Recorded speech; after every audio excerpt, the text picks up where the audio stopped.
घर। अकीतो का नया घर, कॉलेज की हॉस्टल का कमरा। ये एक खाली कैनवस की तरह था जहां वो अपनी नई जिंदगी की तस्वीर बना सकता था। कुछ ही दिनों में कमरा एक तूफान के बाद जैसा लगने लगा।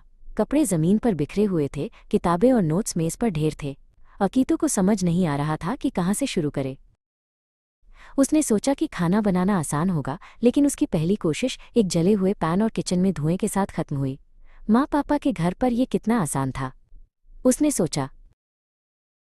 एक रात जब उसे एक महत्वपूर्ण परीक्षा के लिए पढ़ना था तो उसे अपने नोट्स नहीं मिल रहे थे। उसने पूरे कमरे में खोजा, लेकिन सब कुछ इतना अस्त व्यस्त था कि वो हार मान गया। अगले दिन वो अपनी क्लास में किको से मिला। किको हमेशा शांत और व्यवस्थित रहती थी। उसने अकीतो की परेशानी को महसूस किया और मुस्कुराते हुए कहा, क्या तुम ठीक हो? किको ने उसे अपने कमरे में बुलाया। उसका कमरा छोटा था, लेकिन सब कुछ अपनी जगह पर था।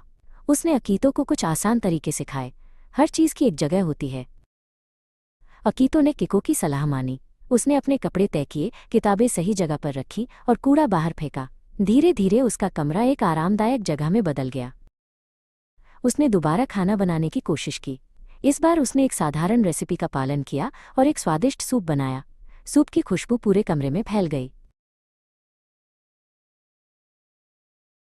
अब अकीतो न केवल अपने कमरे का ध्यान रखता था, बल्कि वो अपनी पढ़ाई और समय का भी प्रबंधन करता था।